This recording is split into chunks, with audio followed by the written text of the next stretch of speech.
back to our special broadcast. Now, their meteoric rise to power in the national capital is threatening the 2014 game plan of both the Congress and the BJP.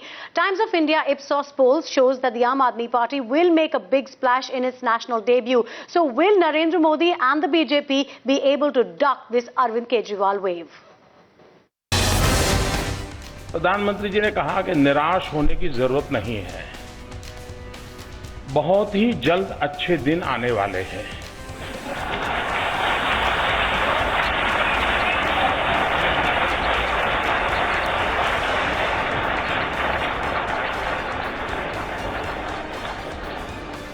मुझे आज ये कहने की जरूरत नहीं है।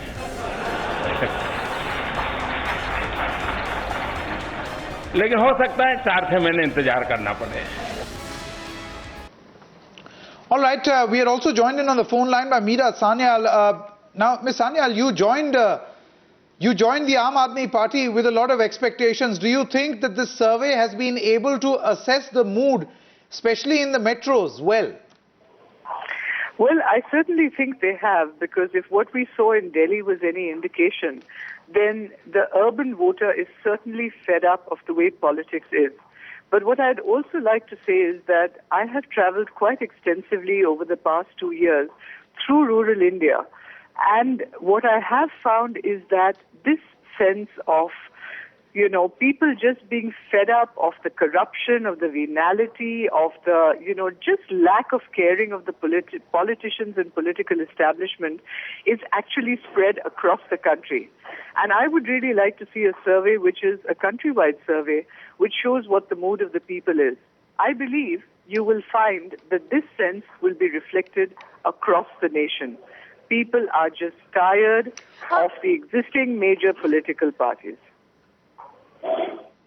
Ms. Sanyal, while a lot of people are willing to say that, the Aam Aadmi Party will perhaps have a big impact in urban constituencies, you're saying that you think it could be a pan-national effect. It would happen in rural areas as well. And therefore, the Aam Aadmi Party, what is the kind of number of seats that your party is perhaps targeting and, looking at in the Lok Sabha polls? Well, certainly what I would say is that the party will contest a large number of seats.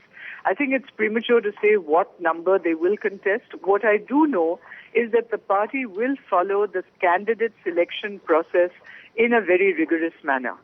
And I think that is the baseline. What we will be putting up, good candidates, and by good I mean people with ideals, with intellect, and most important, with integrity. It doesn't mean that these people have to be big shots, but they have to be people who have worked in their own local area, who are respected, trusted, and who have credibility for doing good work wherever they are. And I think that will be the basis of the number of seats that is fought, not based on some kind of election logic or electoral politics, but more based on good people standing from their locality doing good work. Well, Ms. Sanyal, two findings in our survey I would want to share with you if you haven't read them already, I believe. The first finding is that we asked a question, if AAP goes national, who will it affect the most? And 31% of the respondents said the Bharatiya Janata Party. We also asked in the survey, who do you think, will make for the best Prime Minister? 58% said Narendra Modi. 25% said Arvind Kejriwal. And 14% said Rahul Gandhi. Yeah, so, let me put it this way. I think a lot of focus has been in the media and amongst various people on who the prime ministerial candidate is going to be. And of course, that will be decided at the time of the election in terms of who is the leader of the largest party. This is a very, very big country, and I think it's really important that we all start focusing on the issues that affect 1.2 billion people. It's important who the Prime Minister is, but it is even more important who your MPs are. And I think if this country starts focusing on, on realizing that you as a citizen have a role, have a responsibility, you have rights, but you also have duties. Connect in a constructive way with the democratic process. Go and vote and hold your MP accountable. Then we will have the right kind of politics in our country. Because the Prime Minister, no matter how good, how powerful, how well-intentioned, can only do so much. It's time that the people of this country started engaging with their MPs and with politics. Fair enough, Ms. Sanyal, but it seems that, people would be interested to know who their Prime Minister will be based on who they're going to be voting for. Perhaps that is what is being reflected in this survey. But many thanks for joining us and talking to us.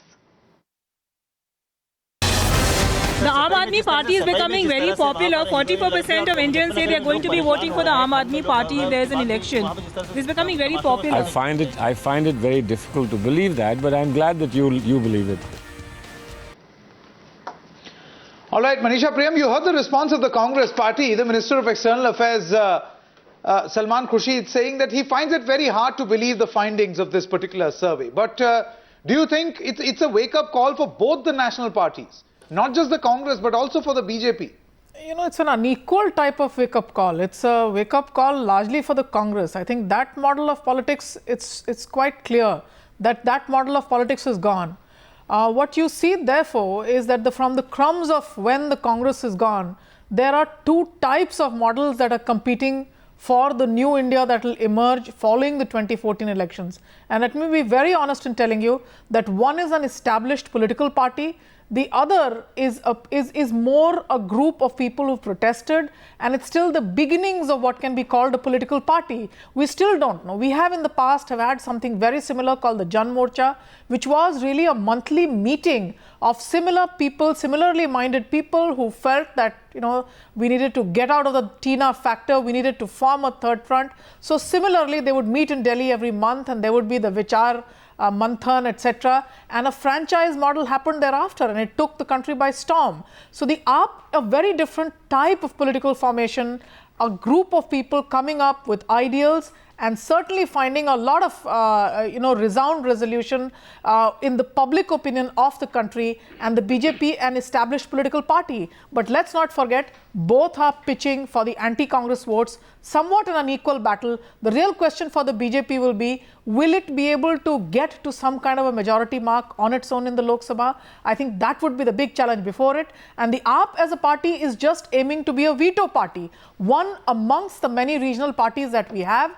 And when a third front sits together in confabulation, the best case scenario for the AAP would be that as an all-India national protest party, it would have come up to the stature of a large regional force, and to that extent neutralize the other regional partners. So what we are seeing is two different types of political formations given the best case scenario for each of them after 2014. Not really a challenge in that sense to the BJP. The real challenge to the BJP would be, would it as an established political party get to a two-thirds majority mark, which is the parliamentary system? If you see all our rules, for example, the anti-defection law, for example, it envisages a political party which can hold its members in place. Now, are these kind of rules applicable to AAP as we see it today? We don't know as yet, because the national mood may have swung towards them, but we still don't know whether they exist as a national level political party or not.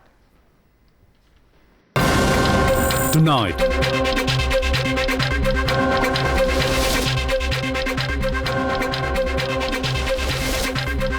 ...2014 fight, Modi versus Kejriwal. Is 2014 turning out to be Modi versus Kejriwal battle? Watch the News Hour debate with Arnab Goswami tonight at 9. Well, we have Mr. Rashid Kedwai also with us, but Dr. Patra, a quick question to you. Manisha Priyam said that, there is a Tina factor. But Tina, it almost appears now with the advent of the Aam Aadmi Party and this survey that there could be a TIAA. There is an alternative factor. Look, I totally... Not just the BJP, there is a third alternative. No, exactly, and I totally concur with what Manisha Priyam was saying right now, but the only question that Manisha raised was at the end of it was whether BJP in itself would be able to foster the numbers, that is the 272 benchmark, and I believe yes it would. With the kind of projection that you have shown in your own survey, probably AAP occupying a fringe position and Rahul Gandhi totally, the Congress totally routed out. Surely BJP is heading towards the 272 mark, and this is very important. But one more question I just wanted to answer was, Mr. Kedwai has been repeatedly pointing out that the BJP is in a state of panic. Mr. Kedwai, let me answer you by saying that the panic is around BJP, not within BJP, and that's the reason as to why I have been crying conspiracy from the very beginning.